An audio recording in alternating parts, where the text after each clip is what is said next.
And we're recording. We're not live. We're recording. What's up? It's me. What's up? What's up? It's SoCal Honey Badger. I'm here with Just Dave and Ryan Stone for episode number 2. Say hello, ladies and Number gentlemen. 2. Hello. How's it going? I hope you guys are doing great. Right. Let's go. So, I mean, there's a lot of news to talk about. First thing I want to talk about, before we do anything or go in any other direction, we got to talk about Hook. Hook. Oh, man. I'm down with that. And delivered. Okay. When he fucking did the Tazplex and when he fucking finished him with the Kata Hajime, I lost my shit because I'm an old school ECW fan. So I was like, dude, what's his finish?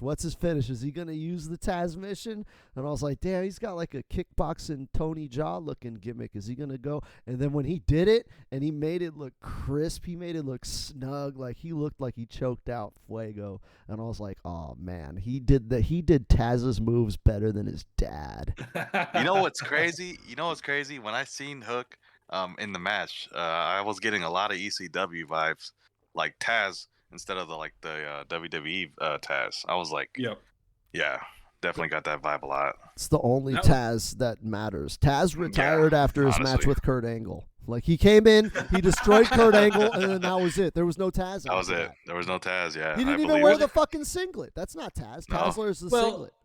Now, if you retire Taz after Kurt Angle, he doesn't win the ECW title off of Mike Awesome when it was a WWF contracted wrestler versus a WCW contracted wrestler in an ECW event. I can live with that. We lose that then. I don't know. That was pretty cool. That was cool, but I can live with that knowing that Taz went out destroying Kurt Angle in Madison Square Garden in like 5 minutes with like 500 Tazplexes and a Kata Hajime, and then that's just his last match as Taz. After that, he's T.A.Z.Z. And that's T.A.Z.Z., yeah. That's not the same dude. I agree. 100%. It's just, man, like Hook, he was impressive, man. I'm not going to lie to you. That was an impressive debut. Looked pretty dominant. I honestly can see a bright future with Hook. I'm not going to lie to you. For sure. Now, one thing that really stood out to me with Hook was he came, and it's a thing a lot of people don't really have. You see it when they're just like walking to the ring, when it's not you're doing the moves, you're just kind of being in the moment. You see people and it looks like they're having to try to get into that mindset. He looked like he was ready to whoop somebody's ass. He looked like that he belonged. He understood exactly who Hook is, who Hook was, and that the attitude that came along with it. That was pretty cool. For a guy having his very first match, I agree. Yeah, people don't pay attention to that. Like when people, because you see a lot of critiques and reviews of the match, and they talk about how he looked very stiff and very snug. And like when I'm watching the match, he didn't actually look very stiff. He looked about as snug as Bret Hart. In that it was like working snug. Like he I'm sure Fuego felt everything, but Fuego was safe the whole time. And but like it's like you said, like every gesture and movement, those movements in between moves that people don't really look at. Like when he puts Fuego in a side headlock and how he squatted down, like he put him in the headlock and then he squatted down and then he wrenched it and then he exhaled, right? Like that's how you would do it in a fight. And he was so crisp and clean. It was as if he actually was or had been in a fight and put someone in a headlock before. He probably right. Yeah. And you know what's crazy? I think it's AEW booked it kind of smart because I think like over time, like they had him just come out and get comfortable with the crowd, and then once he had his actual match, he just already knew what to do. Like he didn't feel like the nerves were kicking in, or like it just seemed like he knew what he was doing. Like he was comfortable overall. Like, well, I chalk that up to Taz. Taz is notoriously obsessive compulsive. Like, they always joke that behind the scenes he was a mark for himself, and I think you kind of have to do that. You have to be a mark for yourself to make it in the business. But he was like a notorious perfectionist. So Hook wasn't going in front of the TV screens with Taz's name attached to him if he wasn't going to come in and be a fucking star at day one. So Taz, he was probably ready to go years ago, and Taz was just like, nah, it's not time. It's not time yet. Right. So do you know where he's been training at? No, you mentioned that, and I was kind of waiting for you to interject. Yeah, you actually know where he trained, right? Well, they talked about it a lot. Yeah. they talk about it a lot. I've seen it on the internet and Twitter and such. I believe he started with Cody Rhodes down at that Nightmare Factory, but he Ooh. moved back up to New York and he was training with Brian Myers, who used to be Kurt Hawkins, and another guy where you guys, if you've watched WWE, have seen him a lot, is Pat Buck. He's a producer there. But a lot of what he did in his past was he was never contracted, Pat Buck that is, to WWE, but he would pay to train at all the schools that they were running at. So when they were in OVW, he was paying to train at OVW with all of those WWE guys. When they moved to FCW down in Tampa, he moved to Tampa and paid to train down there. The dude's got like 10 years of Dr. Tom Pritchard training under his belt. Rip Rogers as well. Like Hook was getting trained by probably some of the best people that he could have learned under. Damn nice. And that school, Pat Buck School, also put out Max Caster, Anthony Bowens, and MJF. So that's like quite the pedigree right there off the bat. Definitely. Yeah, like this kid was at one of the best schools in the country. And I mean, it doesn't hurt that your dad is Taz. The acclaimed and MJF? Oh, that's a big deal. Like, damn, right? MJF. Well, I mean, yeah. When you look at AEW and you look at like some of the up and coming talent, and it's like the Acclaimed and MJF, and I think Britt Baker also trained there, if I'm not mistaken. No, Britt Baker was at AIW in Cleveland. She trained under Johnny Gargano and Candice LeRae. Oh, okay, wow. Okay. All right, Gotcha. but even still, the Acclaimed and MJF, like when you think about the future of AEW, and it's like, wow, like 3 of those names came from the same school, and now you're adding Hook to it. So like that school's gonna probably blow up here pretty soon. I hope so. Oh yeah. Pat Buck and Brian Myers have been running a really good school for the last number of years. Brian Myers was doing it even when he was still in WWE. But yeah, that school is putting out some talent. They have a promotion with it called Create a Pro. And Wrestle Pro the Create a Pro is the name of the school. Wrestle Pro is Pat Buck's promotion that he runs up in Jersey. Damn. Oh, I always thought Brian Myers was kind of an underrated wrestler. Not gonna lie to you. Like, I feel like he was underutilized a lot, in my opinion, in WWE. He's very solid. I mean, he was one of the guys that when The Rock came back to wrestle against Cena, that's who he was training with. It was Brian Myers. Yeah, I think it was Brian Myers. Like I want to say Bo Dallas or something like that. I thought he was Kurt Hawkins. Yeah, that is Kurt Hawkins. Yeah, Brian Myers is Kurt Hawkins. Oh, I thought you said, or not Kurt Hawkins, Kurt Axel. Oh, I think he trained might have with been, Curtis Axel, Mr. Perfect. I know he kid. trained with Brian Myers because Brian Myers was the one who put Kevin Steen or Kevin Owens on The Rock's visibility. Oh, wow. Damn. Oh, speaking of which, there's news on that. Nice segue. Kevin Owens is not all in. I'm honestly, I'm not really too upset about it. I feel like, I mean, don't get me wrong, like AEW would have been a good fit for him, but there's just the roster's stacked. Like, let's just be honest, like it's too stacked. I think it would have been tough for them to squeeze him in there, in my opinion. And they got rumors. Oh, go ahead. Oh, you go ahead. I was saying it wouldn't. I don't think it would have hurt them. Like, I don't think missing Kevin Owens is going to hurt them. No, definitely. Like you said, they're so stacked. I think they would have found a good place for him, but even without him, I don't think they're going to hurt at all. Definitely not. Well, I mean, as sad as I am to not be able to get a Mount Rushmore reunion, honestly, this is something me and Ryan were talking about, and I think WWE is trying to compete, and the fact that Kevin Owens re-signed instead of going to go hang out with his quote-unquote best friends, right? Adam Cole turned the money down. Kevin Owens, whether or not, I mean, he's probably got friends in WWE that he's just as close to as he would be with Mount Rushmore. So it's not like he's turning his back on his friends. Like, he's got friends that he's staying with a lot of money. And I think WWE went hard to keep Kevin Owens because I think everybody thinks WWE's being stupid and closing up shop and looking to sell. And I'm like, no, I think WWE's looking to compete. I think AEW coming back is giving Vince another villain to fight. And Vince's best shit came when he was fighting Eric Bischoff. Absolutely. Yep. I think he's excited, and he's like, who are my killers? Cut everyone else. That's why there's been so many releases, right? Cut everybody else, and then my killers, you make sure they go nowhere We keep them. And I bet Kevin Owens was on that list of Vince McMahon's killers. Like, no, you lay out the red carpet, we keep Kevin Owens. That's why the fuck we fired Braun Strowman, so we can keep Kevin Owens. Yeah, rumor is he picked up a 3-year deal and like $2 to $3 million a year.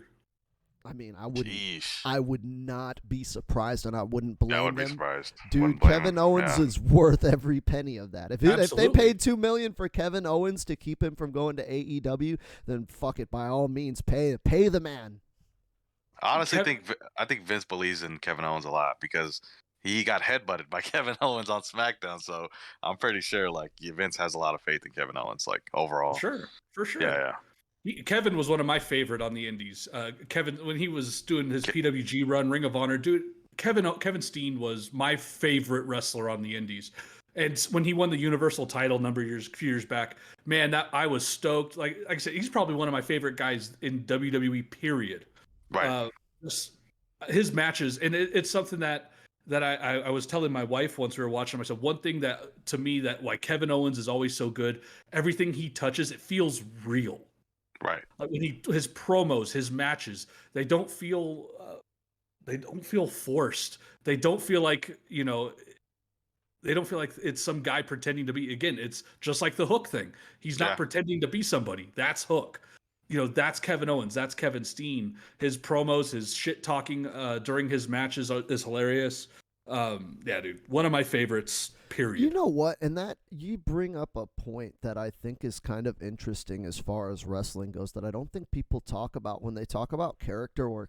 And you mentioned you're like Kevin Owens, like that is Kevin Owens. He is Kevin Owens. And I feel like the wrestlers who are the most successful with their character works with their character work are the ones that you can't describe any other way. Like if you sit there, if you can say, oh yeah, like he's a garbage man, then it's like, oh, that's Duke the Dumpster Droese. Like you can explain it like pretty easily. It's a wrestling garbage man. But when you're like, explain Stone Cold, and it's like, well, he drinks beer and he hates it. He's just Stone Cold. Like it's Stone Cold. Right. You describe Stone Cold with Stone Cold. And with Kevin Owens, right? And what was the other one that you mentioned? There were Hook, right? Hook, like how do you describe Hook? Well, he's like kind of skinny and like his dad was like a buff midget and he fights really like I don't know, man. He's just Hook, dude. You just gotta check him out. I think those are the best wrestlers, are the ones you can't describe that easily. Right.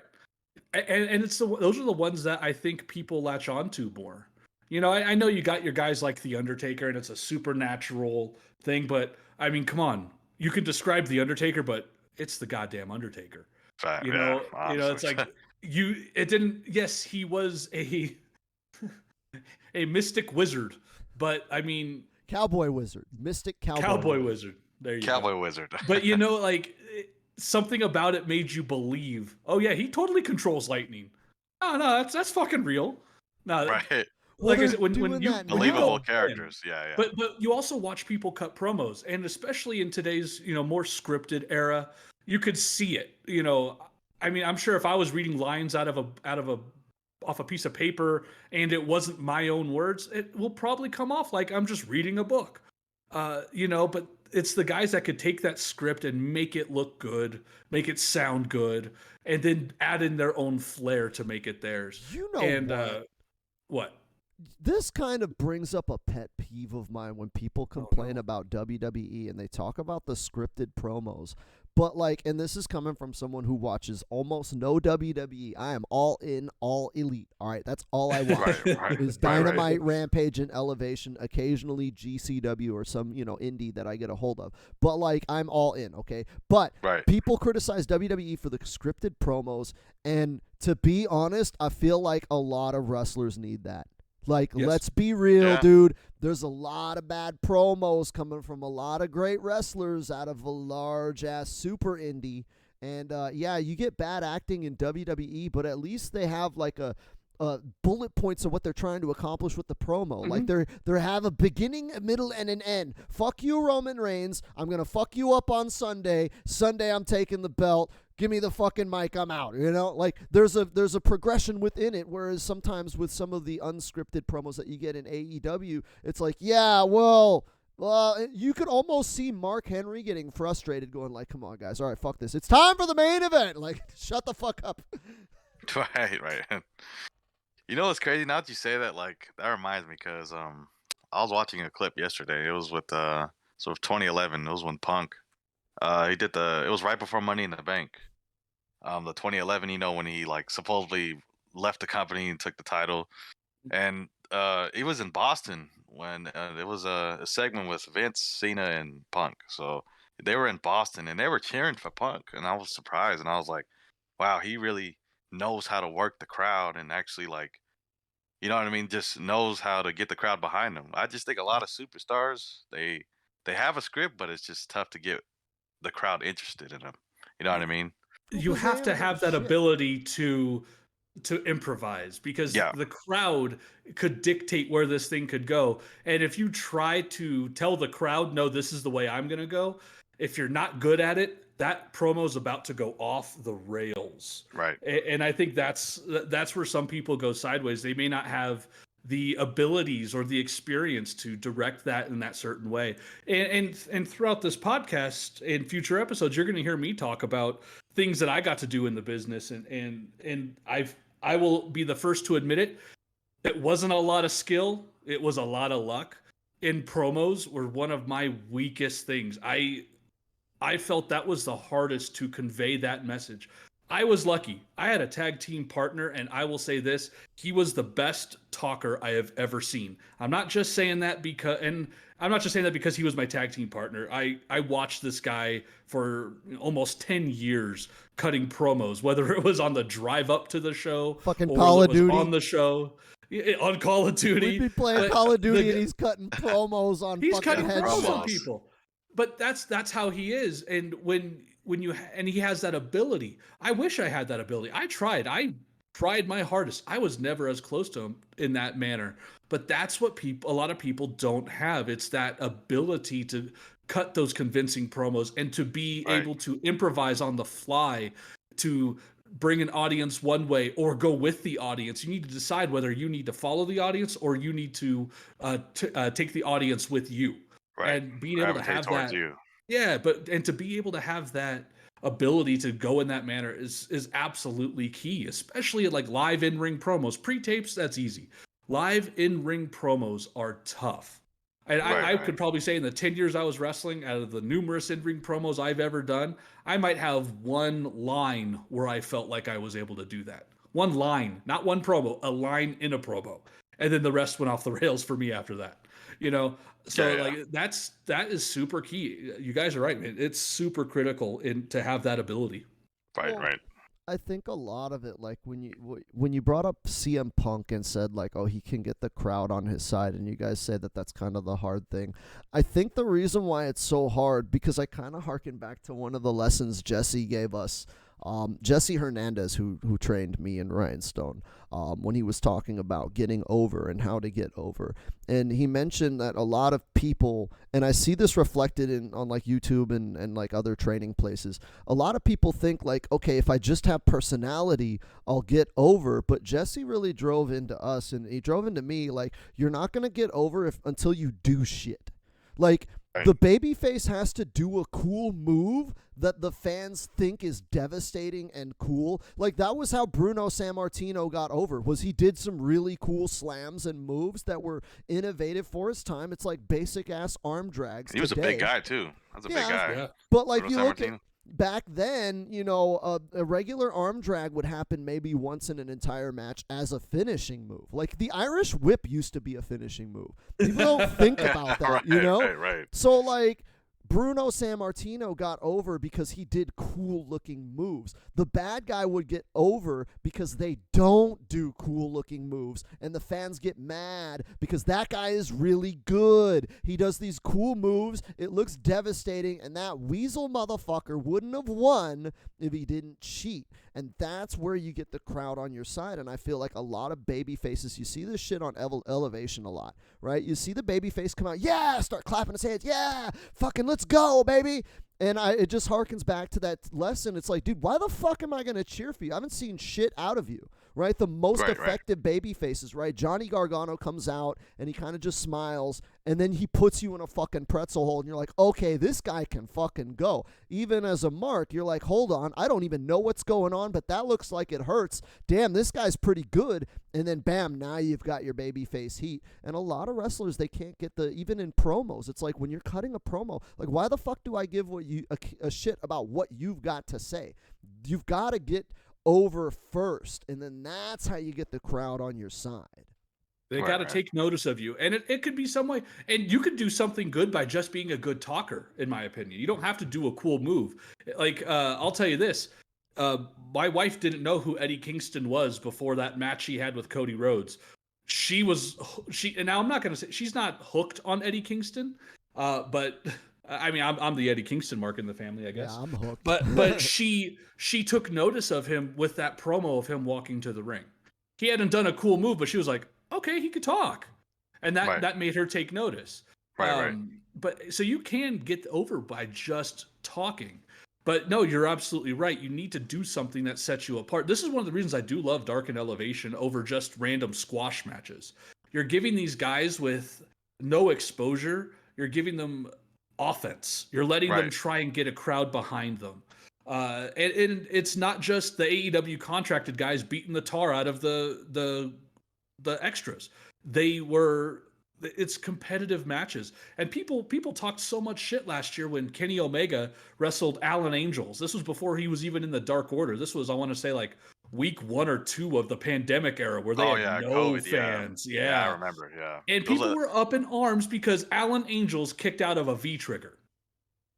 And they were like, oh, it killed Kenny Omega. And I'm like, what do you mean killed Kenny Omega? You mean to say that this unknown kid couldn't have any offense on Kenny? That it should have just been a squash match? No, give the kid a little bit of offense. Dude, let's just go back to kayfabe. Like, what's to say that he's not just tough?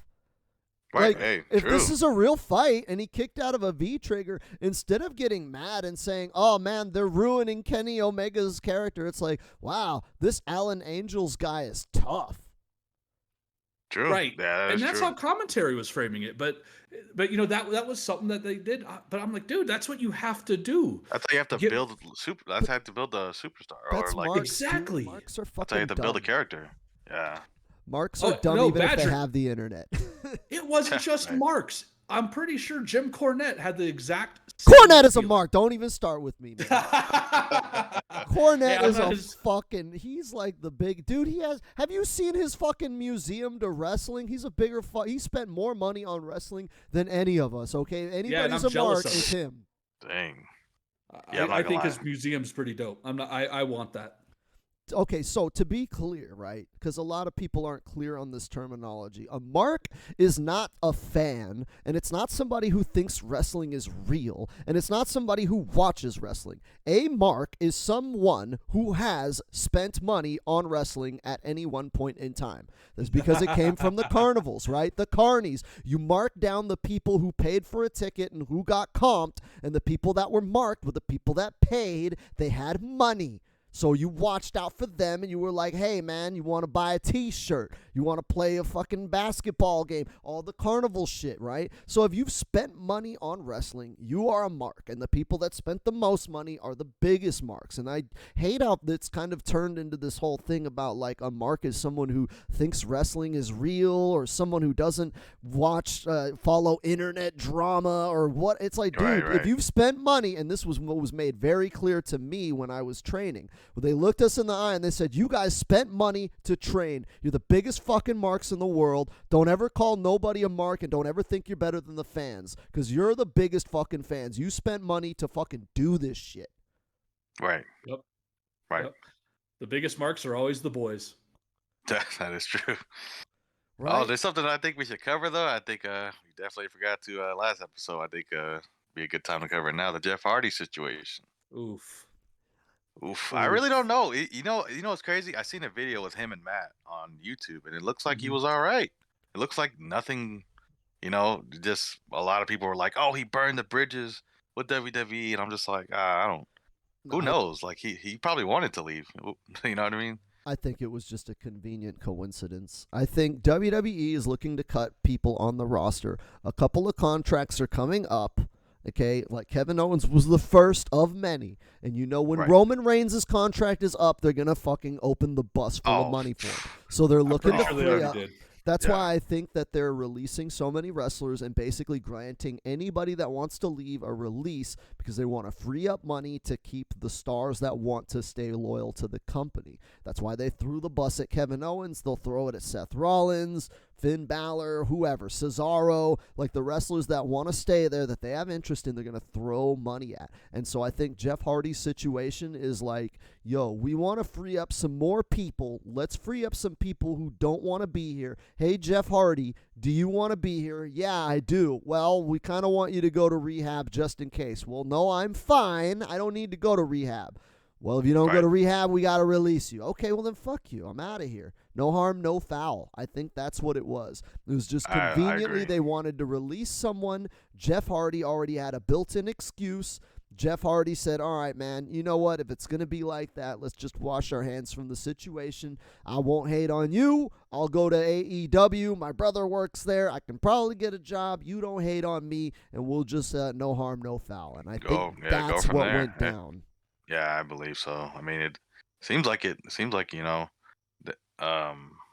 they probably thought he needed to get rehab, but who knows? I definitely think AEW is a better fit for him anyway. Like, because it's weird because the way they were booking him, it looks like they were gonna push him, like give him a singles push again. And I was just like, all right, they gave him his old theme back. They're gonna give him a title run, but I guess not. Nah, I think what it was the schedule. Jeff Hardy's schedule, old probably. and he's beat up and he wants to stay Yeah. home with his family. And I remember believe. his wife making a big fuss about him having to work Monday Night Raw on Christmas Eve or some shit. And like, Yeah. yeah, dude, like he wants to live his life and like live his family and not have to be gone during Christmas. And AEW, like AEW It's a doesn't lighter run schedule. house shows, man. They True. run what? Right. 2 shows a week, right? They film Rampage and Elevation one day and then Dynamite and Dark the other day and then No, it's typically they do Rampage. They tape it right after Dynamite. Yep. And I don't know how much they're already. I don't know how much they tape Dark prior if they're doing the Dynamite and Rampage taping. But they've been doing the Dark and the Dark Elevation tapings down in Orlando. yeah, they're in the At studio. where now. Impact Zone or where Right, Impact right. used to run. I think they call it the Dark Zone or something like that. But yeah, no, it's I think you guys are. I think he'd be better off in AEW. To I be agree. quite honest, Yeah. I mean, even Matt Hardy had said one of the things he wanted to do when he was still in WWE was work with the young guys and kind of be that mentor. And they were just like, nah, I'd rather have you put over Braun Strowman for 6 weeks in a row. Right. And that wasn't what he was about. And he was like, no, then I don't want to be here. I think Jeff Hardy would have been put in the same boat because they kind of treat most of their older stars or legendary stars like that. I mean, Chris Jericho was barely a main event worthy talent, and yet he was the face of AEW for its first year.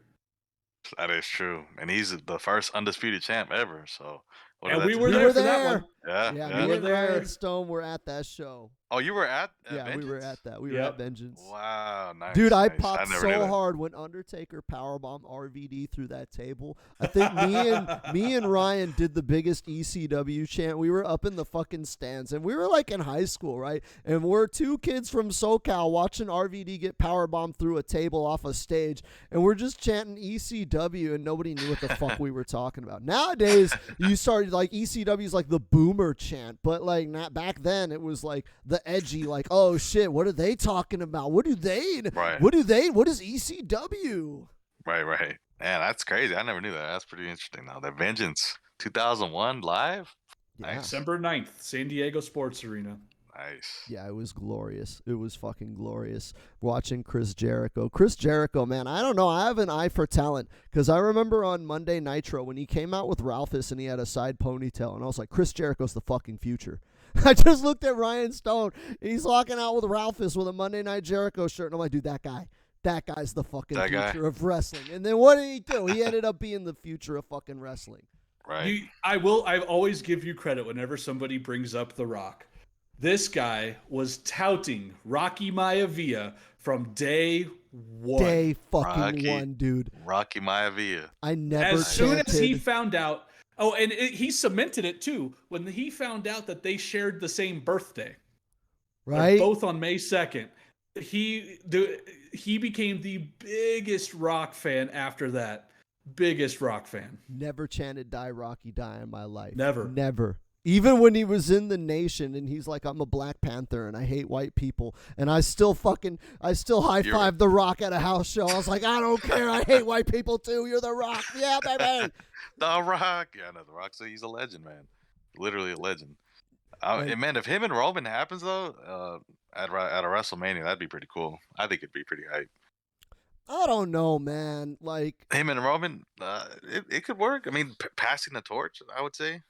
I don't know. I kind of felt like Rock putting over Cena was like a That good was enough that. send-off that was for it? me. Oh, Yeah. Like, cause Rock was kind of gassed, and I want The Rock to stay as I remember him, and like his Mhm. match with Cena isn't The Rock that I remember. And to watch Roman could carry that man. Okay, let's be Yeah. clear. Mhm. Roman can Right. fucking bump his ass off and make Dwayne Johnson look like a fucking superstar, but I don't want that, dude. I don't want to watch a right. young up-and-comer bump for my childhood hero for 15 minutes and then go home to a finish. Like, I want The Rock to do some hype shit, and I know that that's, like, even if he wanted to, dude, he's an actor. He's not going to do Right. crazy fucking bumps or crazy fucking matches like he did. He's got to protect the moneymaker. Protect So, the money, yeah. that's I would true. rather have They probably no more. Hollywood probably wouldn't even allow him with the crazy insurance policies they put on these people for movies. Yeah, true.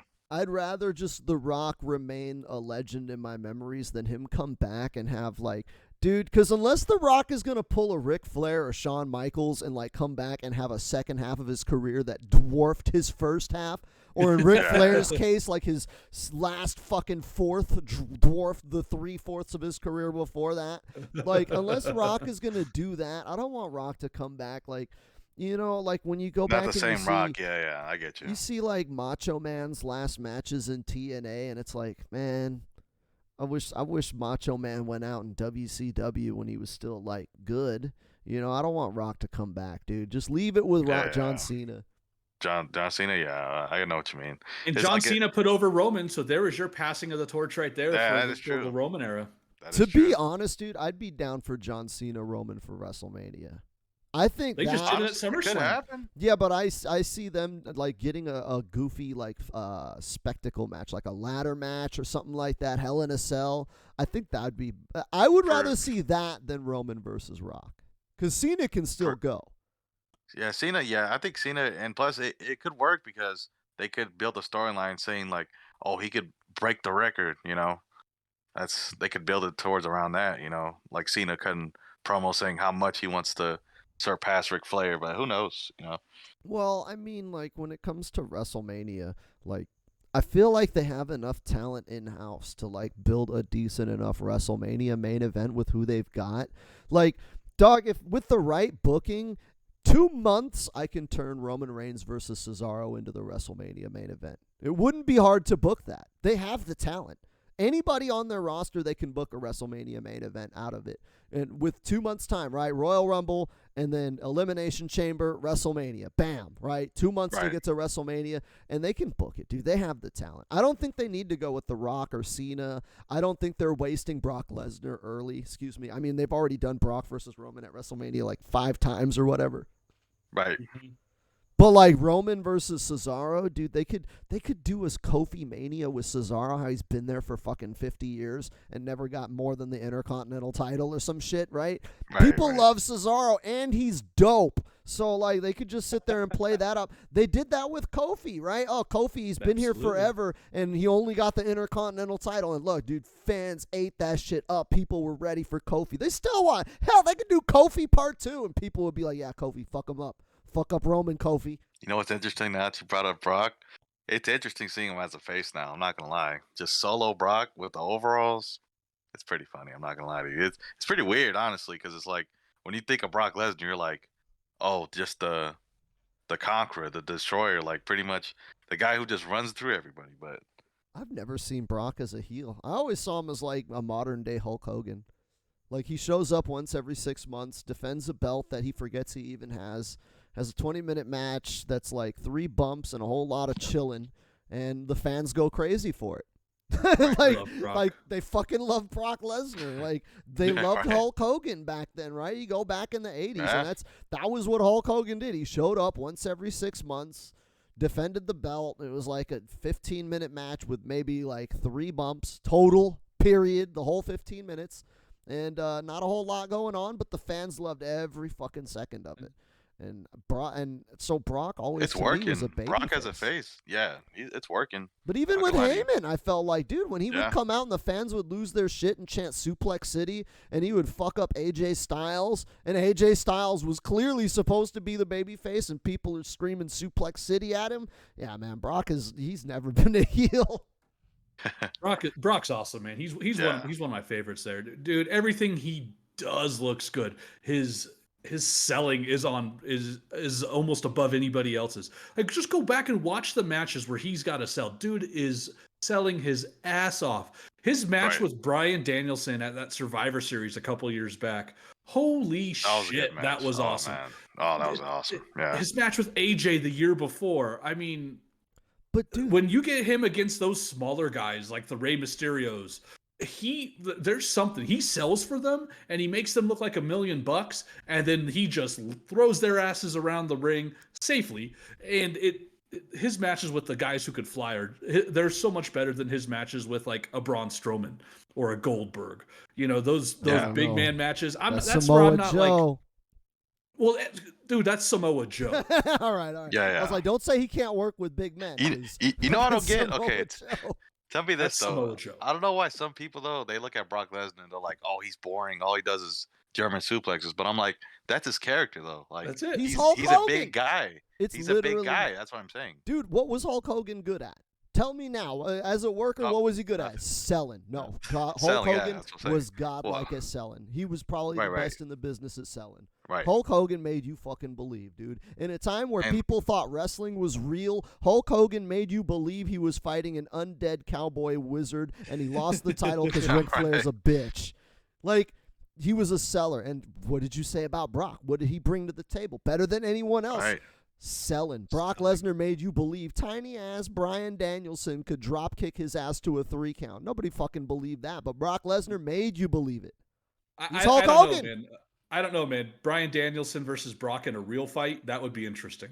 Bryan Danielson wouldn't last 5 seconds. Let's not kid ourselves. Hold up. You think Bryan couldn't last 5 seconds with Brock? I think there are very few people in existence in history that would have lasted that will last 5 seconds with Brock. Just go watch the UFC.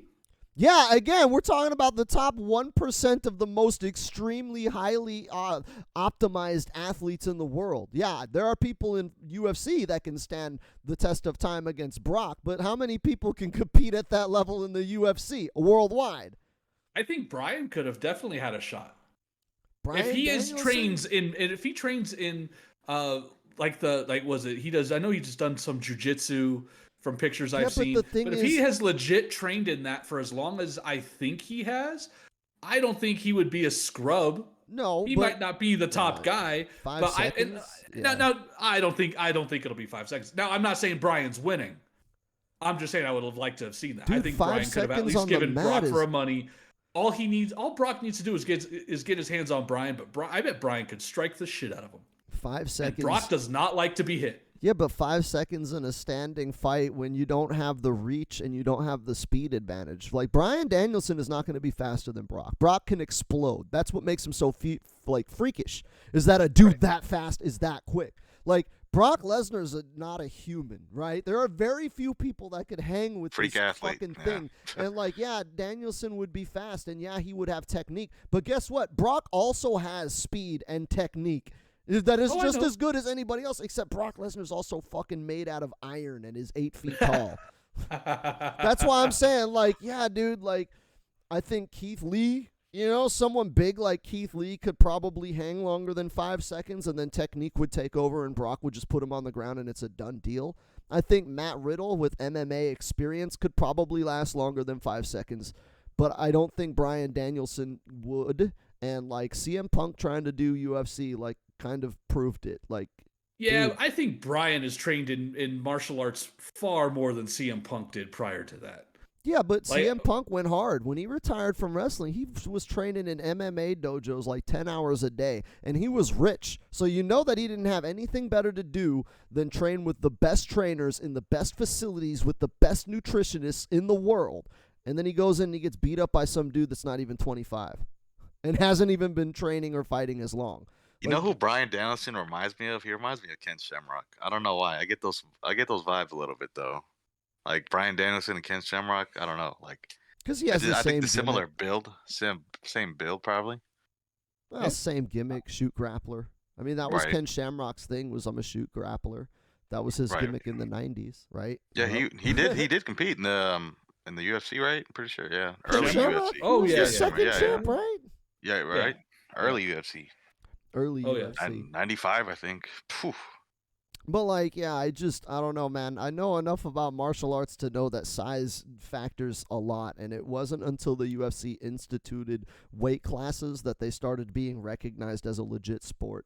Because like technique, like it, when you think about people fighting, man, you got to think of it as like a toolkit, right? All things Right. considered equal, right? The things that aren't equal are going to be a factor. And like anybody has access to training technique, right? There's only so many techniques out there. There's only so many ways to bend an elbow. And like the wrong way is what you're trying to do in a fight. So like there's not many ways to figure out how to do that. So what you're going to hit a plateau with technique, and that's when size is going to matter. And like when you're Right. talking about elite athletes at the best of their prime of their conditioning, right? When the UFC, anybody competing in the UFC is in the prime condition of their life. Otherwise, they wouldn't Sure. even get far enough to get there. So we're talking Right. about people where training and technique and conditioning and resources aren't really a factor.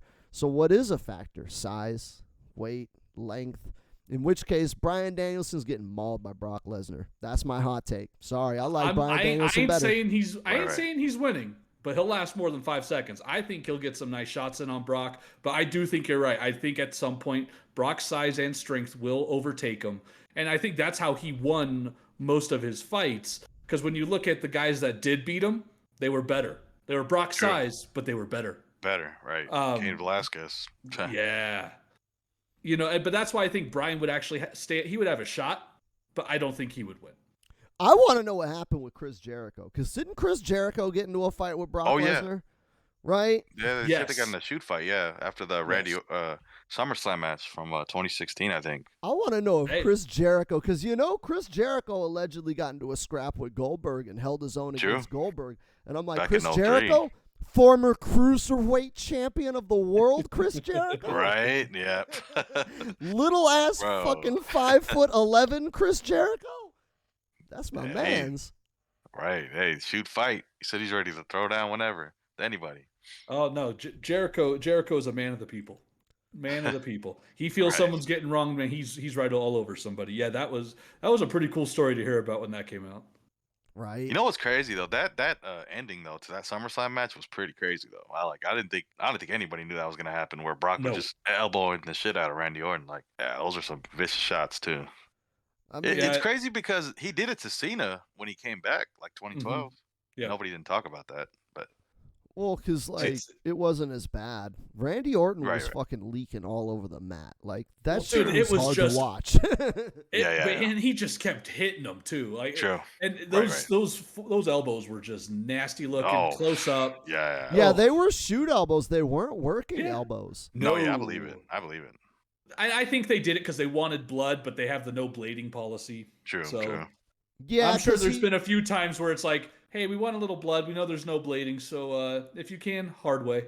Right. Yeah, because he was definitely doing the elbows downward. He was definitely elbowing with a purpose. And like Brock Lesnar, like, yeah, okay, he never did the indies. He never paid his dues, but the guy knows how to He work. paid his dues. He's He knows worked how to in work. WWE long enough. He knows what he's doing. He knows what happens if he elbows down like that. Well, and that's the thing. It didn't look like he was trying to elbow to knock the dude out. It looked like all he was trying to do was open him up. That's how Right. those looked. It was the tip of the elbow. It wasn't like a forearm straight across the forehead. It was just that tip of the elbow coming down right across over the eyebrow. Yeah. Yeah, he knew. Yeah, you're right. He knew what he was doing. He knew. That Like, was still nasty. Right. Like Those gashes on his forehead were so gross. Phew. They said it was Oh, like yeah. staples, right? Like I don't know how many staples, but it was a lot. They said.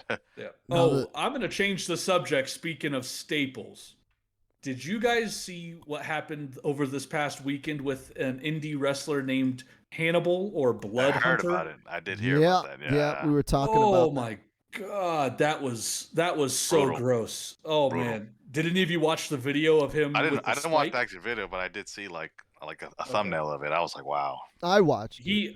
He was just coming down with that spike, cutting that dude up. I think Oof. that that's a failure on the part of the staff there because like the referee says, "Oh, I didn't want to jump in the ring cuz he felt like he was unsafe." And I was like, "Dude, you felt confident enough to fucking tell Carlito, I think he's wasted, but go ahead and work the match anyways and bring it home quick." But like you didn't feel confident and safe enough to jump in there to potentially save a dude's life. Like you couldn't have grabbed Carlito and said, "Hey man, this guy's wasted." The finish with the blading, yeah, we're not doing that. We're not you were in control enough to tell Carlito all of this, but you were not safe enough to tell Carlito, "Hey, and when this is over, let's get the fuck out of here and get everybody out and be safe." Oh, hey, he's stabbing the guy in the face now. Hey, we should No, dude, they're like sitting there watching this working like you know when the referees are working like, "Hey, one, Yeah. two," like he's working. I'm like, "Why are you Yeah. working? This is very clearly not a work anymore. Like this has crossed that line, and you're gonna give him a fucking 5 count and single for the bell? What the fuck is this shit, dude?" Yeah, dude. Something should have been done. I will give the benefit of the doubt to people not really realizing that it was a work, maybe that or a shoot that early on. Right. However, man, Dude, he got Oh. about 10 stabs in before his girlfriend jumped in to break it up. yeah. Right? 10 The girlfriend, stabs. Ten's she's enough. in That's on crazy. it. She's in on Right. the finish. She knows how the finish is supposed to go, right? And she jumps in after 10 stabs and is like, "Hold on, wait a minute. This isn't what we discussed backstage," right? And she doesn't know. She's just playing her part, but the ref is supposed to be aware. Like every ref, like if you've never worked a show, like every ref that goes out there with a shirt is 100% aware of everything that's supposed to be happening because the ref's job is to maintain safety. They're supposed to be there Right. keeping the eyes open, making sure if something doesn't happen, they're the go-to between the performers and the backstage. That's why they usually have headphones. Otherwise, they keep fucking Not on eye the indies. contact. Yeah, but you always have the timekeeper there. If There's anything some yeah, goes there's wrong. when I ran shows, I didn't have headsets, but we had ways to communicate with the referee mid-match. Yeah. But that's the referee's job. I feel like that the fact that another referee got fucked up and there were supposed to be 3 referees to do that finish and the other 2 referees never once jumped in or even tried to have, like, if they wanted to protect the business, if Carlito's working babyface, "Hey, Carlito, get back out here. Fuck, dude, he's crossing the line." Like, they could have protected kayfabe.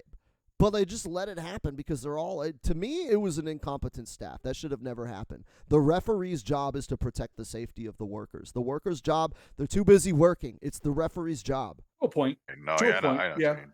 Yeah. Yeah, to a point. I mean, like I said, it's tough. I mean, there's been times where I've had matches where the referee absolutely had no clue what was happening. Well, and Like, again, you I'm know, going sometimes off the sometimes footage, it's though. just the way sometimes just the way it is. Oh no, I agree with you. But yeah, sometimes it's just the way it is. I mean, I've seen people get into legitimate fights in the middle of the match, and the referee doesn't even realize it. Yeah. You know, But I mean, sometimes it it's a different can be tough. situation with this one. I'm not talking about every situation. I'm saying in No. this situation, it was a failure on the part of everybody that you clearly see on camera watching this unfold. Like, that's what I'm saying is like in this situation, yeah, I mean, I've reffed matches before. But like, and sometimes like, you know, the finish is, you know, we're going to do this and then whatever. And you don't even get to that finish. Something happens. But the refs are always aware of what's supposed to be kind of going on, and they're the go-to between the talent in the ring and the backstage. That's always like the ref is supposed to be the one saying, "Hey man, there's problems." And these refs were just watching like this was part of the finish, and I'm like, "Dude, you know how this stuff works, man." Like as a Right. I'm not a wrestler, but I know how this works. And when I see that, I'm like, dude, those aren't working jabs.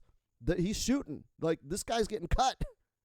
Oh yeah, Right, I've right. absolutely had a referee something was happening outside the ring, and I was doing something to my opponent inside the ring, and the referee's, he's doing his thing as the ref, hey, come on, get off him. Hey, there's something going on outside. Oh, you know what it was my tag team partner. I think a fan was probably trying to attack him again. And the ref would be like, hey, you might want to go check on Andy. And I was like, huh? And I'll turn around and look, and I'll see him jaw-jacking with a fan. I'll see a fan starting to get a little too uppity. And I'll probably throw my opponent out of the ring, or I'll try and do something to go get in between. I think I've pulled him into the ring before. I've taken my opponent, thrown him out, and we just kind of attack them in front of the fans and start taunting. I've actually gotten out and started taunting the fan with my opponent, like choking him, saying, this is what you wanted? Trying to calm things down to try and get it back into the it's a work, brother phase. Right. Yeah, but no, absolutely. The refs should be paying attention to anything and everything. And if they see something wrong, they should be jumping in there and doing it. I will say that, like, there has been times where I've seen referees miss it because they were focused somewhere else. I know in this case they weren't. But yeah, maybe they should have jumped in earlier, and that guy wouldn't have had all the damn staples in his head. I mean, the reason why it's the ref is because kayfabe, right? Protect the business. Kayfabe, It would make sense for the ref to be the one to jump in and break up the action, right? If something looks wrong and something looks right and the ref stops the match, it's like, well, he's the ref. That's what a ref would do, is stop the match, right? Stop the match, yeah. So I feel like protect the talent. This at was least, just it was just gross negligence, because even if they didn't know the finish, right? Even if they're playing dumb, like the fact that ref says that he felt something was up beforehand, and then you clearly see him watching the dude getting stabbed in the face, and it's like, dude, you felt something was up to the point where you warned the other talent, but you didn't think to, like, stop it when it was getting ugly. Like, like, it's not, ignorance isn't an excuse in this situation. Like, what a blade job's supposed to look like. That's not a blade job. Right. Like, any idiot that works, dude, you don't, like, that's like the mass transit thing, right? It's like, dude, after a certain point, dog, this isn't a blade job. Some fucked up shit's going down and we need to cut it off. Yeah. Right. Yeah. No, and I remember when this first started coming out, everyone was saying, "Oh, this is mass transit 2.0." I don't know if it's as bad as mass transit. The dude did get fucked up, but, like, isn't mass transit, like, permanently disabled after that shit? Like, he, like, lost feeling in his face or something. I know mass transit's, like, permanently fucked up, but I don't know how bad. I believe he passed away too a couple years ago. Really? Yeah, I would if be I remember surprised. right. But If like, I remember right. Yeah, something I recall, like something I recall is like he wasn't all the way there to begin with. You know what I'm saying? Dude snuck into ECW to fucking, and he fucking signed up to fight New Jack when he thought wrestling was real. Like, what kind of person says wrestling is real? I want to fight New Jack. Right. You're not gonna hear anybody say that. Like, yeah, dude. Like, even if I thought wrestling was real, New Jack's the last person I want to fight. And the fact that I know that wrestling isn't real, New Jack is the last person I want to fight. He was one guy I was nope. Oh man, I actually when XPW, they did a reunion show. Oh, when was this? I want to say it was like 2008-ish.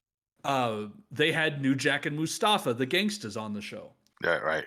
The Gangstas. With people that I knew, I had a couple guys that could, or at least one guy that I was training that was asked to be an extra for the show. Well, he found out who he was supposed to work. It was going to be him and somebody else against New Jack and Mustafa. And he comes up to me, and he'd been wrestling, I don't know, 8-9 months at this point. Probably a little over a year, maybe more, since started training. But like matches, probably 8-9 months. And they weren't looking for someone who could be a good bumper.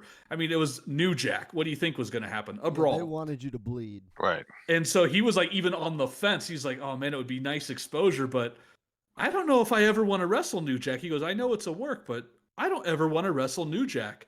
And it's funny, the promoter ended up telling him, he's like, you know what? I'm going to get somebody else that maybe we don't care about too much to wrestle New Jack. And so they brought in some two guys that are glorified backyarders. I don't even know if they ever trained for real, to come in and just get sliced up and beat up by New Jack and Mustafa. So instead of taking some other indie guys, they took some backyard schmucks. That's the worst. Like, oh, you want to be a wrestler? Hey, man, you ever dream of wrestling New Jack? Now the guys they got were wrestling on real shows, but they were kind of the butt of everybody's joke in SoCal because the Yeah. guy one of them was a deathmatch wrestler, and hey, death matches can be really fun to watch. But this was a guy that thought deathmatch wrestling is just about hitting you with weapons. Like his Right. matches were just him hitting other people with weapons. Basically, right. And I'm like, there's no story, there's nothing behind it. You're a shitty worker, and you're a shittier deathmatch wrestler. But that's who they use. They use those types of guys to wrestle New Jack. And I mean, they got what they got. I mean, there's You wouldn't blood have worked everywhere. with New Jack? I think I would have worked New Jack. Never. I think I would have done it. Again, it's easy to say in retrospect, having like lived my life and never worked a match as a wrestler, only as a referee. But I think had I not got hurt, I probably would have worked a match with New Jack. From what I know about New Jack, he seems really easy to work with as long as you don't piss him off. In which case, I'd say, listen, man, let's give the people a good show. I'm not looking to bleed. If you want to bleed, that's cool. But I say we have a quick and easy payday so we can get backstage and get fucked up again. How does that sound to you? We do a little brawling in the audience. Maybe you hit me in the back with a chair. I'll sell it. I'll be a total bitch. It'll be good times. You won't have to bump too much. Maybe once, maybe twice to tease a comeback. I won't bump. I won't have to bleed. The crowd will love it because you're New Jack and they love your silly shit anyways. And then we can get backstage and do what the fuck we really want to do. And then I would Not gonna lie. supply him some drugs afterwards. And I guarantee you that would have been the easiest payday. I feel like Maybe. working New Jack would have been an easy fucking Would have payday. been easy though. Yeah, If hell you knew yeah. how to be cool with New Jack. If you could be friends Right, with New right. Jack, I feel like it would have been an easy payday and good exposure. Because New Maybe. Jack never Well- forced his shit on other people. Like, he would talk True. about spots that he wanted to do, but he never ever, I never felt like New Jack forced anything. It's just if you agreed and he got excited, like, yo, I'm going to do this shit, and then you backed out, then that's how we got fucking Grimes, you know? I was about to say, you might want to go ask Vic Grimes how he feels about that. But remember, he backed out of a spot. Tossed If you him watch over. the spot when he broke New Jack's skull and started this whole thing. Oh, Jesus. It was yeah. because of how he took that fall and he fucking backed out of the Because he spot panicked. while they're Right, in right. the air. Right, Dude, right. I would be pissed off. I would have done the same shit as New Jack, dude. That's highly reckless, unprofessional, right? New Jack put his life in Vic Grimes' hands, trusted him with his life to pull off this spot, and then you're going to fuck it up halfway through and break my skull? Yeah, dude, I'm throwing you off a fucking scaffold. Fuck you, dude. I could have died. And I don't know, right. man. Like, New Jack, he's done some scumbaggy shit. I'm not saying, but I'm saying if I were working and I could talk to New Jack beforehand and explain to him, listen, dude, this could be an easy payday. Let's just make it an easy payday. I feel like I could reason with New Jack, get a decent 10 to 15 minutes out of him. Nobody gets hurt. We both go home happy, and hey, maybe we'll smoke a blunt afterwards, and it would be a good time. I'd do it. I'd do it. Call me crazy. Or he takes you approaching him and coming forward with that as a disrespect, and he decides to fuck you up. while Nope, you're up because there. I'd start with weed. I'd start with weed. I'd say, listen, New Jack, listen, we're working together. I don't need no shit in my life, but I know I have weed, and I know I like to make friends. And that's how I'd approach New Jack. Hey, I that's could- how to approach New Jack. Hey, Do I you- don't blame you. I can did you say tell that. me- You know what though? I met him once. I got booked on a show that he was also booked on. I don't think he was wrestling at the time, but I know he made an appearance at the least. You know what? He was cool as hell. I couldn't say a bad thing about him from just my personal experience. And it was like a 10-minute, hey, what's up, man? And we were all just kind of standing around. He was nice talking to everyone. See, man, I you're couldn't say a telling me- bad thing. You're telling me you couldn't work a 15-minute payday with New Jack? No, I don't Easy think I would. peasy? No, I would. I think I could reason with New Jack. I think I could be like, listen, man, if you want to jump off the balcony, that's cool, dude. I'll just run out of the way. It'll be a dope spot. yeah. We'll set up the yeah, you say table. that. No, we'll set up the mhm. table. You'll jump. I roll off the table just like ECW, dude. Relive Oh, your yeah, glory day. Mhm, And then I'll get you a mhm. couple lines afterwards, man. I know Yep, you like yep. the And lines. then after you do that, he will turn around and smack you dead set in the jaw with a keyboard. Yep. Probably. Exactly. Right. But I'd rather get smacked in the jaw with a keyboard than fucking having my eyes stapled shut like some of the guys he's done matches with. You know? Oh man. Yeah. Okay, so Yeah. okay, that kind of brings up a funny thing. Who's the one guy you wouldn't work with besides New Jack? Ooh. Oof. That like that's when tough. you walked in and that was the booking, and you're like, yeah, no, fuck that. Or are you not gonna say? You don't have to say if it's somebody that like. You know what? If For it's me, Kenny Omega, you don't have to say it. No. For me, it's not necessarily the guys. It's the type of match the guys like to do. Like I'm not big. I wasn't big on doing weapons and all that type of stuff. I preferred just to have straight up matches. But that Straight was up matches, me. right? And not to say I didn't do it. I mean, I did a ladder match, and it hurt.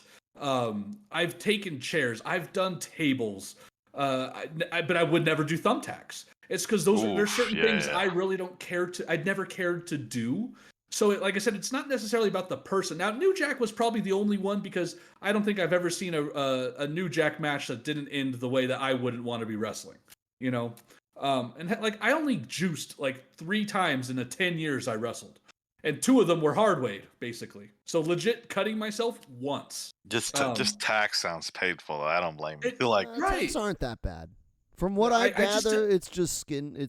They don't really pierce the skin all that bad. Oh, I'm sure. The problem with tax is finding them later. Like if you don't get them all out, and then like a couple days later, you sit down and you're like, oh shit, there was a tack there. And I did not find it until now, and that is not the way I wanted to find it.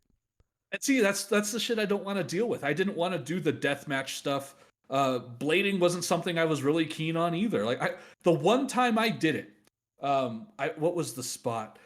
I was sitting in the corner. I had a chair in front of my face, and the guy drop kicked me. So I stick it in right at my hairline, and I twist. But I must not have stuck it in very far. So, because nothing started happening. So I did it again. This time I stuck it in a little deeper, twisted. I started bleeding. I'm like, all right, hell yeah, here it comes. It goes down to my eyebrow and dries. Oh. Oh, no. Now, on the flip side of things, my tag team partner was pretty much the exact same type of spot, but instead of sitting in the corner, he was in a tree of woe. So imagine a guy, so he's hiding behind a chair, basically, gigging himself. And this is the way he described it to me. I'm sure it could be over-exaggeration. I don't know. I don't know how many times he didn't do like the stick and twist. He was doing, going, coast to coast type swiping across his forehead. And it was like, swipe 1, nope, swipe 2, nope, swipe 3, nope, swipe 4, nope, swipe 5. Here's the thing when you blade yourself. Blood doesn't start right away. It takes a couple of seconds for the blood to come out. So he had sliced himself like 3, 4, 5 times before he realized, oh shit, I am now upside down in a puddle of blood. Like when he took that bump and I see him, I'm like, holy shit. Right? Like, man, I don't know that I would do death matches, but I wouldn't be against blade jobs for a big like blow off. Like if I had been working a program, man, for like a couple months and I was making good money with the guy, yeah, dude, I'd do a blade job for a pop off, especially if like they were leaving town and we weren't going to work again for a while. Right. Like if they were going to Japan or something, it's like, all right, man, like I'm not going to work with you. Let's do a blow off, man. Let's get some juice going. Let's get a fucking good ass pop. So, and that's exactly what was happening. My tag team partner, he legit was in the Navy and he was about to go to sea for 6 months. And so it was me and him against 2 guys, SoCal Crazy and Matt Twisted. And these were 2 guys, Matt Twisted and I, we kind of started together. After I stopped training at Jesse's, I started training with a guy named the Colorado Kid, Mike Rapata, former NWA World Champion. And nice. And I met Matt Twisted the first day I started training there. But in SoCal Crazy and Matt Twisted against myself and my tag team partner, we wrestled everywhere. It's the match that I wrestled everywhere just to get bookings somewhere. And it's probably what people saw, which is what got us bookings elsewhere. And so we'd wrestled all over San Diego against each other. And so, like I said, my partner was leaving, so this was the big blow-off. And it was supposed to be a 4-way juice. All 4 of us were going to get color, and I was the only one not bleeding. Not for a lack of effort. But one more thing. So SoCal Crazy, I have a tattoo on my left arm, and it actually represents myself my tag team partner, SoCal Crazy, and Matt Twisted. Like I said, I call it like we broke in together type thing because we made our names off each other. So Right. SoCal Crazy, my partner and I, Andy and I got the tattoo of that represents the four of us. So SoCal, Andy, and I all have that tattoo. And but for the something that's record, come I'm out- not SoCal Crazy. I am a No, you are different not. SoCal, and I am crazy. But I've met SoCal Crazy, and he is not me. We have been in the same place at the same time. But no, one thing I wanted to say was, and I've known for a little bit, but it's starting to become public. So SoCal Crazy has cancer. He's going through chemo treatments, and the dude is like a brother to me. You know, I've got his mask tattooed on me for the rest of my life. So I just wanted to make sure that I say something about him that, you know, I'm hoping he gets back on his feet soon. He's going through some stuff right now, but I'm hoping in the next few months things will start turning around, and hopefully the next time I'm out in California, I get to go see him. So here's hoping for him to get a full recovery out of cancer. And I didn't know that. Last time I Damn. saw him, I think, was at your wedding. Was the last time I saw him. He wasn't at my wedding. I'm trying to remember the last Then time you might damn, have it saw would have him. been getting fucked up in like San Diego. Probably. Yeah. And I haven't seen him in years. I haven't seen him since my tag team partner got married. So I was the best man for Andy, and SoCal Crazy was right there with me. So like there's a group of us that, you know, it's a brotherhood. There's a reason everyone calls each other brother. So yeah, man, I'm really bummed that SoCal's going through this, but you know, he's going to come through, and I hope to see him back in the ring here. Is he? in Oh, the he's next still year. working. Still working, yeah. No, dude, Nice. he's so good. He was probably one of the best guys I ever saw wrestle that never got the shot. Yeah. He was that good. Oh yeah. He's that SoCal good. Crazy was awesome. I remember going to shows and like with you and like kicking it backstage with him and Andy, and that's unfortunate to hear about him now, man. So hopefully, Yeah. Definitely. things Yeah, turn man. around Yeah, for man. him. Cancer sucks. It does. Definitely It does. It does. So But that camaraderie, man, you can't really, it's hard to explain if you've never worked before, you've never been in the business before, man.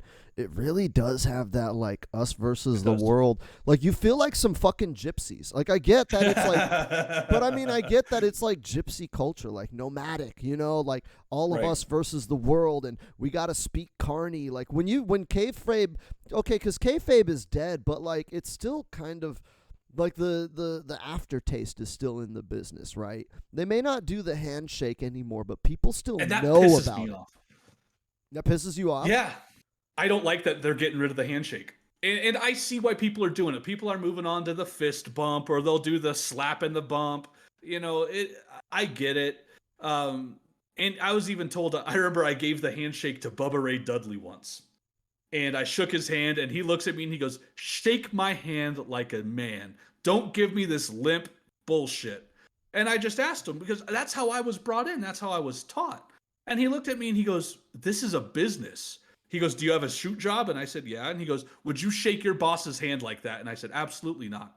And he goes, "Exactly. This is a business. This is your job. You treat it like that." but And I I disagree get with everyone's point. Right. But at the same token, I'm like, dude, it's tradition. That's what I like. I like the Yeah. tradition stuff about wrestling. And Right, the right. handshake was one of them. Now there's people that do the handshake where it's your index and middle finger and a thumb, The and Jesse. they're handshaking that way. That's the Jesse handshake. The The old guys did that. Like Steve Yeah. Masters did that. He did one, just your index finger and thumb. Remember, it was like he was pinching you. Yes, but that's how these guys were brought in, and that's what I'm like, man. See, I like that tradition. I get changing of the tide, and everyone's saying, well, the handshake is gross because you have to shake the it's the courtesy to go to everyone in the locker room when you arrive, and you shake everyone's hand who is there, and that's what you do. You greet everybody. I don't know why this is a tradition, but apparently, if you don't do it, people shit on you for it, and so we just accepted it and did it for every show. So you're shaking, sometimes 30, 40, 50 people's hands depending on how many people are working the show. Right. And so people are like, that is disgusting, all the germs, because this is also pre-COVID. People would show up and work shows sick. I know I did it. I just pound Dayquil and just go work a match and then sleep on the car ride home. So people are like, no, it's gross. That's why the fist bumps are better. Even Steve Corino, I remember the first time I met him, he was all about fist bumps. He was like, oh, let's do the fist bump when I went to shake his hand. But see, I feel like the handshake served a purpose. Like it wasn't just to be like a gatekeeping, like this is the boys' club and fuck you if you don't know the handshake, you're not one of us.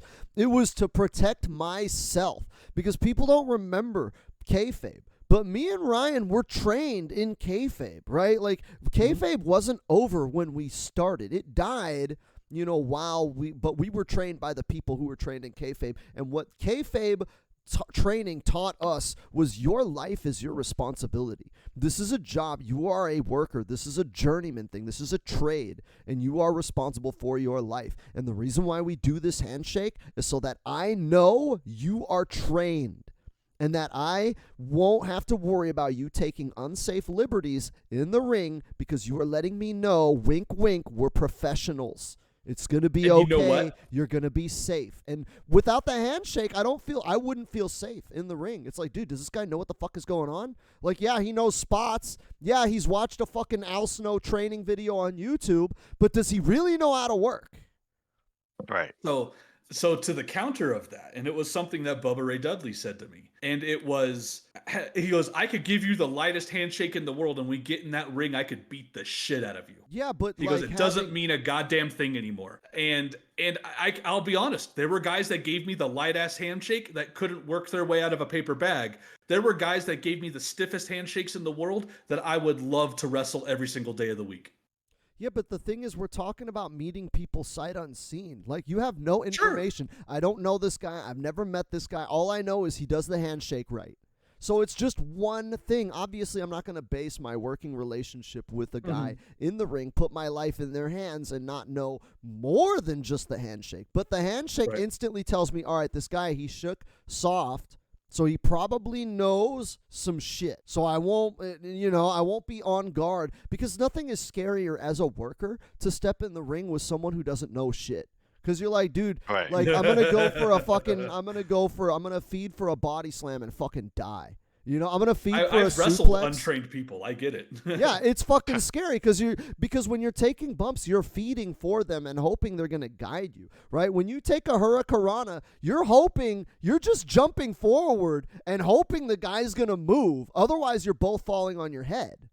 Mm-hmm. I did a match with, it was me and my partner against a couple people. One of them was trained. It was at a high school, and I don't remember the high school, but it's actually right off the 215. And you're not in San Bernardino yet. It's before you get to the 10. It's even before you get you drop down into Colton. I think it's Colton. But there's a high school, and they did this big thing where they had one of the gym teachers be in the main event with us, and so I had to wrestle him. And the guy had a couple things that he was able to do, but yes, having an untrained person pick you up and give you a body slam, absolutely frightening. Oof. Yeah, frightening. I'm really surprised. Because when you take the body slam, you're basing and posting, and then basically you're holding yourself up with one hand, and you're kind of hoping that they're going to pick you up and guide you, and then the big thing is they're going to tuck your head. Because when you feed for the body slam and you want to sell for it, you post yourself up with one hand, and basically all your weight is holding you up with one hand, and you're hoping they're guiding you, and you want to arch your back and look forward to sell them lifting you up really, really high, and then when they tuck your head, that's your go ahead to roll over and bump with it. But if they don't tuck your head, then as you're looking straight and they just drop you, you fall flat on your face and break your neck. So like that's like one of those silent things that like if you don't work and you haven't been trained, then you won't know that cue, right? You won't know that cue that if you're feeding for a body slam and I tuck your head, that means it's time to go. Because when you're working, I mean, I get it nowadays, nobody fucking cares and kayfabe is dead, but back in the day I couldn't be like, hey man, body slam in 3, 2, 1, right? To be safe. It was like, dude, that's how you know. When they tuck your head, I actually had trained people pull that on me. Really? Really? Yes. Like they put my arm over like they're going to give me a body slam. And they're like, 1, 2, 3. And I'm just like, I didn't need that. I can go off your body movements. If you go down for the squat, I know when you're coming back up, I'm going up with you. But that was always the cool thing. I loved working with guys that I didn't have to talk to, where I could go into a match and just feel what they're doing and have a full understanding of that. Like one of the best people I ever I may not agree with his personal beliefs on certain things lately, but one of the best people I've ever stepped foot in the ring with, T.J. Perkins. God, he's so The- smooth. Smooth. T.J. Perkins. Nice. And I knew it. And at the time when I wrestled him, he had already been around a decade because he started when he was like 6 years old. But I got to wrestle him, and we were doing something, and he didn't. All he said was, "Watch the kick," and I was bent over because he just hit me in the gut, and he was going for a full force kick to my forehead. I'm looking straight down so I can know when to sell the kick, and I see this foot coming, and it looked like this dude was trying to kick a soccer ball as hard as he could, and he barely touched me. And I as the foot was coming up, I quickly put my hand in front of my forehead. I just felt the tap of his foot pad or kick pad on my hand, and I flew backwards. I think I was on the outside, so I bumped into the ring apron and fell down. But I laid there selling it, and I was thinking, holy shit, this guy came at me with some speed, and it didn't even hurt. He barely even touched me. And at that point, I was like, best worker I've ever worked with. I would work with him, 7 days a week. And it was so easy. That guy he was one of the best. One of the best. TJP, formerly known as Suicide. TNA. Yeah. Right? I don't know Former what he's TNA doing now. champ. He's in TNA. He's in Impact, right? Yeah. Yeah, he Yeah, was right, just right, X right. Division champ like a month ago. Was think. he? I mean, he's last I always saw him X was Division champ. How New many Japan. times is he X Division champ? I was so happy for him when he got signed to WWE and won the first cruiserweight title, man. And then That they was really wasted him. cool. That was cool. Yeah, then they wasted him. I mean, Right. the guy is, in the ring, not many people could touch him. But I mean, that's what happens when he's, like 32 and have been wrestling for 20 years. Right.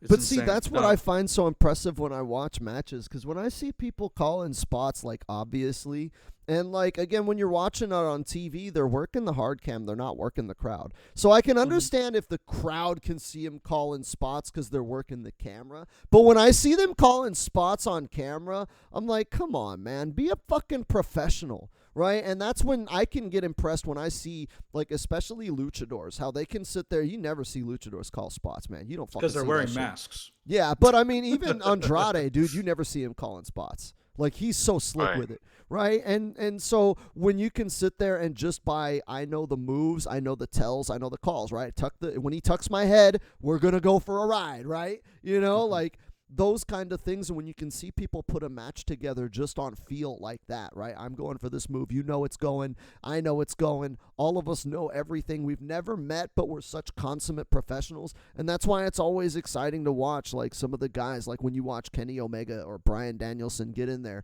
And Bryan Danielson can make all these flawless moves. And it's like, dude, I don't know if he speaks Japanese, but you never saw him calling spots with Minoru Suzuki. I worked a guy, so I got a chance to work with people who didn't speak English, whether I worked in Germany and no English, or I worked a guy in that was from Japan, no English, and I would wrestle in Mexico quite a bit. So I got that a lot. And the thing that we had to do more was plan a lot more. So a lot more of the match was actually laid out than it was going off of feel or just saying, yeah, we'll do this. We'll go back and forth, whatever.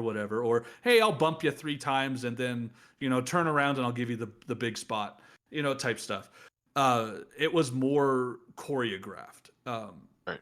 So that made it a little harder. But no, I think the guys who can call spots without being seen, that those are the true workers, man, because that's the hardest thing, is to be able to have a conversation with somebody and not have the fans notice. Whenever I tried to do it, I always tried to tell jokes to somebody while we were wrestling. If I can make somebody break during a match, that was my goal. That sometimes. seems like 80% of Young Bucks matches, because I watch Young Bucks work, and like 90% of them is trying to break their tag team partner. I'm not gonna lie. I started the one time I wrestled the Young Bucks, I started cracking up laughing. So Matt Jackson, I don't know if he still does. I don't know if he's banged up and can't do it because he hits it hard. I don't know, but he would do a spear.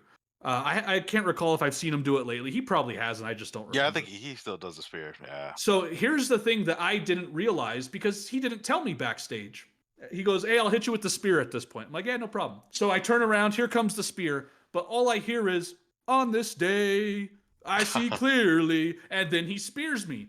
And I start laughing. And then we get to the back and I'm like, were you singing Edge's music? He goes, every spear I do. I'm like, oh my God. I was like, I broke when you hit me with that spear because I was laughing because I was not expecting that. He goes, yeah, no one ever is unless they've worked us before. That shit was funny. And of all people, the Young Bucks are, he's singing Edge's theme song, which I thought was pretty cool. But the Bucks seem like cool guys. Not gonna lie. I mean, like pretty chill workers. Like, well, that's kind of like what it's like in wrestling. Like, dude, you have no idea as a fan how much wrestlers fuck with each other in the ring. Right. Every match is like 5 inside jokes. I can guarantee you, every single match you've seen, period, is like fucking 10 inside jokes between the two guys working. Like, they're fucking with each other the whole fucking match. Wow. Yeah, well, I forget. I was wrestling this guy Tommy Wilson in San Diego, and I don't know what I was doing, but I had like my hand on his throat or his mouth or something. And then he pushes me off, and I'm laying, and I take a big bump, and he's leaning over me, and he goes, "Oh man, your hand smells like shit." I just look right up at him, and just plain, it's been in my ass. And the look on his face was he wasn't expecting it, but you could just see him like kind of like stifling the laugh, and then I just get, you motherfucker. Steve Masters, man. That was my thing. I just wanted people to laugh during the match, whether it was my partner, whether it was me, or whether it was my opponent. I tried and make something a little bit funny, because if I can get them to break, then I'm having a good time. Steve Masters was the one that fucking always cracked me in every fucking match. Steve Masters, he's like a legend, right? He used to be tag teaming with RVD back in like the fucking. You're thinking of Bobby Bradley for No. Oh yeah, that's Bobby Bradley. Bobby Bradley teamed with RVD. No, I think Steve Masters worked with RVD. Nah, or somebody. It was Bobby Bradley back then. No, Steve Masters. He worked fucking TV for WWF. Right, he worked fucking jobber matches. I remember seeing that shit. I remember seeing him do jobber matches. Okay, but anyways, he was the king of fucking making me crack. Every fucking match with fucking Steve Masters. He wasn't even a fucking wrestler at the time. He's a fucking asshole fucking manager, right? And he would say the dumbest shit, but he would always say it in a way that would make me fucking laugh. Like, he would just be on the outside, just jump on the ring apron for no fucking reason. Hey, ref, come here. And the ref would just fucking, and I'm like, dude, I'm trying to like think like this guy's a legend, right? I'm supposed to be paying attention to like how wrestling's supposed to work, right? Like kayfabe, everything he does is methodical and planned out. And it's like, nah, dude, he just jumps on the apron and just yells at the ref and like, and like he doesn't even come up with jokes. He just says dumb shit for no fucking reason out of nowhere. And it just makes you like, he'll have you in a headlock and he'll just be like, Jehoshaphat. And you're like, what the fuck? Yeah. But that's how it was, man. A lot of people were like that. I had fun when someone could actually go out there and have a little fun with me. That's what I liked. Cool. That's cool. What I liked. I like joking around. Obviously I'm taking it seriously. I'm trying to be as professional. So I don't want this guy to break in the audience to see. I want him to break and have to stifle it. Yeah. I don't want them to laugh. I want them to pop, but I want them to have that look of them holding it in, like real quick, like, you motherfucker. I got Andy on it, my partner. We were coming out to the ring, and I don't know why, but for some reason on the car ride up to that show, we were talking about Jeff Hardy. And you know how when he comes out, he does that little dance where he's shaking his hand? Yeah. Well, we were like, why is he fucking doing that? Is he like getting all hyped before he comes out the curtain, smacks his hand on the steel as he's coming through the curtain, and he's sitting there shaking and going, motherfuck, that hurt. And that's his little dance that he's doing. So we're about to make our entrance. We bust through the curtain. And as we bust through the curtain, I just look over at him and I start shaking my hand going, oh, fuck, that hurt. And Andy just starts laughing hysterically. Like, he couldn't even stifle it. And because I saw it, I started cracking up laughing. And yeah, the crowd had no fucking clue what we were doing. They were like, why are they laughing over there? And they thought you were coming out like Jeff Hardy. Right? One of my favorite ones was, what was that one? There was a ref that used to smoke. Like, he used to chain smoke. And when people had to work with that ref, they would kick out at 1. Remember they did the 1 counts to that 1? It was like a thing, right? Everybody knew it. But there was a ref who was a chain smoker who'd get gassed in like 30 seconds if you did too many 1 counts. So everybody would have like spot fest matches with this motherfucker. having like 5 1-count kickouts into a rollout, into a kick out, into a roll up, into a schoolboy, into an arm drag. Just having this ref fucking run around and count 1-counts for like the first, like 10 1-counts in the first 2 minutes of the match. And this guy's like throwing up in the ring trying to count these fucking 1-counts because he can't breathe. And those are the kind of fucking pranks I used to love the boys doing. Like, my favorite prank that we pulled was on my tag team partner. And it was a 10-man tag for Empire Wrestling Federation, so Jesse Hernandez. And so we were in the back planning out the match, and we were just kind of talking, well, how should we go into the finish?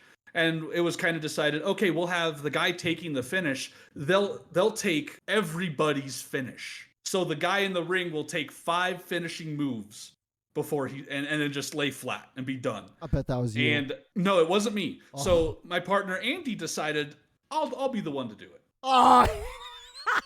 And so the best Andy part took was 5 bumps straight. Oh no, it gets even better. Oh. So after he's like, I'll do it, and they start telling him what they're gonna do, and he comes back to and he looks over at our side to our guys, the other 4 of us that are on the team, and he looks at us and he goes, hey guys, since I'm taking all the finishes. After the babyface shine, don't tag me until the finish because he's like I want to be fresh to take all the finishes. As soon as he said that, I looked to one of our partners. His name is RJ. I already know where this is going. Exactly. I looked at RJ. He wrestled as Roger Ruiz. I looked at him and he didn't say a word. He just looked at me. I looked at him. Our eyes got buggy and we just nodded up. Yes, just nodded. All we had to do was a nod. So Andy is so we get the match, we go into the ring, and we didn't tell anybody else on the team about this. RJ and I only had this secret little like nod, like, oh, we're fucking doing this. So Andy's in the ring doing his, taking some of the babyface shine in the beginning of the match. And this is when we clue in our team. We go, hey, Andy's gonna tag out. Every time you go to tag out, tag Andy. So Andy goes to tag out. He tags me. I go in. I do a few things. Now it's the heels' turn to take over. So now we're putting the beat down on the opposing team. So I'm doing a couple things. I grab our opponent. I drag him to our corner. I tag Andy, and he looks at me and he goes, "What are you doing?" And I said, "Oh, come on, hit him." And so he comes in. He hits him. He does a couple things. He tags back out. Our tag partner's in there doing a couple things. They go over, they tag Andy, and Andy's like, and he just looks and goes, what the fuck? Yes. He goes in, does a couple things, tags back out. I forget who he tagged. I want to say it was me this time again. So as I'm coming back, I tag out to Andy, and he just looks and goes, I see what you're doing, super loud. He broke kayfabe in the ring? Oh, dude, no, he hadn't even been in the ring. All I did was tag him, and he didn't have his hand up or anything. He was holding the rope. I tagged the top of his hand holding the rope, and he just as loud as possible, I know what you're doing now, and he's totally in on it. The whole rest of the match, he kept getting tagged in, and he was fucking pissed. And we're standing on the outside as he is bitching and fucking pissing in the fucking ring, just like, these motherfuckers keep tagging me in. I'm gonna be so blown up for the finish. And he's just so upset, and we're dying on the apron. We are just standing there having to put our head in our hands because we are cracking up. We get through the match. I'm cracking up right now. The match was probably like, I don't know, 15 minutes long. He was probably in there for 12 of those 15 minutes. Dude, and when you went for the finish, did he still have to take 5 bumps in a row? He still took everybody's fucking finish. We get to the back and he was hot. That's so fucked up. Dude, he's probably thought like, okay, I'm just taking 5 bumps, man. It's going to be easy. Nope. Oh, that's he was like, so I'll be in. He's like, I'll be in for a little bit in the beginning, and then I'll be in for the finish. Nope, he was in there for like 80% of the match. It was the best rib I think we've ever so pulled wait, mid-match. Did he have to bump the whole match too? Did he the have whole to match? Every single time. Now, the only time he actually got tagged out is if we had somebody planned for the hot tag, the comebacks, and things like that, were the only times he probably wasn't in there. But any time it was anybody could be in there, he was tagged in. Oh my God, you got me choking. That was one of the most fun I ever had in a wrestling match. I just will always remember, like, I know what you're doing now. Oh my God. And I bet fans were sitting there like, the hell is he talking about? Dude, could you imagine? Okay, just Dave, because you haven't worked before, so you don't know. But you come up with this whole match, and you want the match to be good. You just want the crowd to pop. Right. And you're like, yo, when I take 5 finishing moves, the crowd's going to be so hyped. It's going to be match of the year. I want this to be perfect. Right. I don't want to bump because, dude, every bump counts. They talk about your bump card, right? They're like, oh, sucks. yeah, Yes, every it's wrestler has true. a bump card. But no, like they Really? got it wrong. You don't have a bump card for life. You have a bump card for match. Okay, there's a certain point where, like, yo, dude, I Whoa. just fucking, like, when I watch Wardlow powerbomb people 10 times in a row, and I'm like, fuck, these people are crazy. Like, that shit hurts so much. So, like, in the match, you have your bump card where you're like, dude, I'm good for maybe 4 or 5 today. 4 or 5 good, solid bumps. And Right. when they fucking make you bump the whole match, and then you're tired and you're blown up and you're gassed, and you get to that 5 bump finish and you just fuck up every single finish and it looks sloppy, right? So you're mad that it looks sloppy because you want it to look good. But the thing is, it doesn't matter how sloppy or how beautiful it is, it hurts the same. So you get this pain of the bump with no fucking satisfaction of that. At least that shit looked cool. So I'm just imagining, like, that's got to be the worst Yeah. fucking shit. And you're right. That bump card is real. My It's bump real. card was punched after 10 years. Back in 2009, I took a suplex pad and I compressed my spine. Oof. This was the story I told where Honky Tonk Man's piss splashing on me. That was because of the I was laying on a tub of ice because of the suplex I took. And that was in 2009. I wrestled 5 more years straight. And my last full year was 2014. And I could tell you that last 10 months, I hurt every single day. 24 hours a day, 7 days a week, my back was shot. I couldn't do certain moves anymore. We used to like that Jeff Hardy move where he holds the guy's legs and he brings his down in between. Yeah. In the between leg there. drop?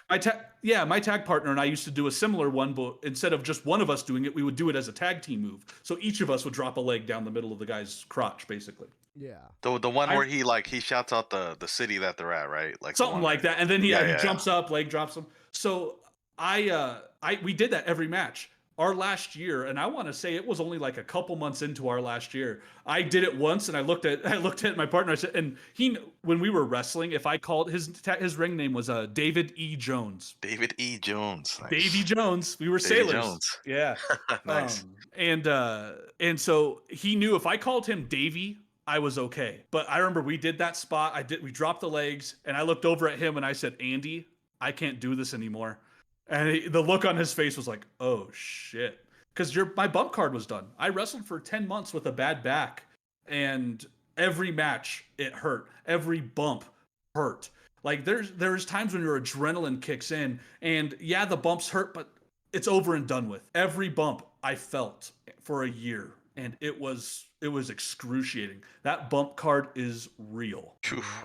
Yeah, like even, and again, people talk about bump cards within your career, but like, dude, in a match, when you've got that one bump and you're like, dude, I can't bump for the rest of this match, like that shit is real.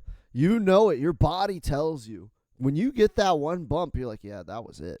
I mean, mine was a lot earlier than some people, but people discount that, man. When you watch these matches and these guys are taking these bumps, I don't think people really appreciate how hard that ring is. And Right. like when you Especially go if to you get concussed during a match, like I wonder, like they're usually the move, like what's the protocol, like what do you do, like say if you're like a Oh my God. feeling it's tough to tell because usually someone is selling as if they're concussed. Yeah. So like they're constantly trying to pretend they're concussed. So when they are concussed, there are some telltale signs they can't fake. Like if their eyes rolling around, like rolling in the back of their head, right? We Yeah. got problems. right. There are certain telltale signs, but for the most part, they're trying to pretend they're concussed anyway. So it's a little bit tough. Usually, what people don't realize is the way the ring in the arena is set up. It's like the Roman amphitheater, right? But it's set to where sound will reflect up, but not down. So, or it will reflect, out and not down. So basically, when you're talking to the guy in the ring, it's very hard for the fans to hear you, like, calling spots. Like, you can kind of yell. Absolutely. Like, you could Right, sit right. there and be like, fucking suplex! And the fans will have no idea that you said Oh my that. God. I was in a match once and one of our opponents, and oh my God, he thought he was being slick, but Jesus Christ. We're doing so the heat is basically when the heels are beating down the baby face. It's to kind of build up that sympathy. So we're beating down the guy's partner, and next thing I hear from across and we're building up to the comeback, or what we call the hot tag. Right. All I hear from the opponent is Hizot Tizag. I look at Andy just like, no. Yes. He said Hizot, and it wasn't just once. He said it like 3 times. Hizot Tizag. And I'm looking at Andy, and I'm just like, this motherfucker. Wow. Like, people don't know that the fans probably had no idea he was yelling that too. Right. Like, they can't I'm hear. willing to bet they figured it out. It's not hard to figure out. Hizot Tizag. Yeah, but I'm saying, like, they can't hear you talking and yelling in the ring. So when someone's like hurt, you were asking about the protocol. No, this was a very close quarters show. There might have only been 30 people there. So everybody heard his dumbass. Everybody heard it. And come on, Hizot Tizag, hot tech. Everyone knows the stupid pig Latin stuff. Yeah. Like, oh my, I could not believe it. I was face palming like you wouldn't believe. Killing the business. I loved learning Carney. I loved talking with Carney with people. But I would never scream it in a match like that. Yeah.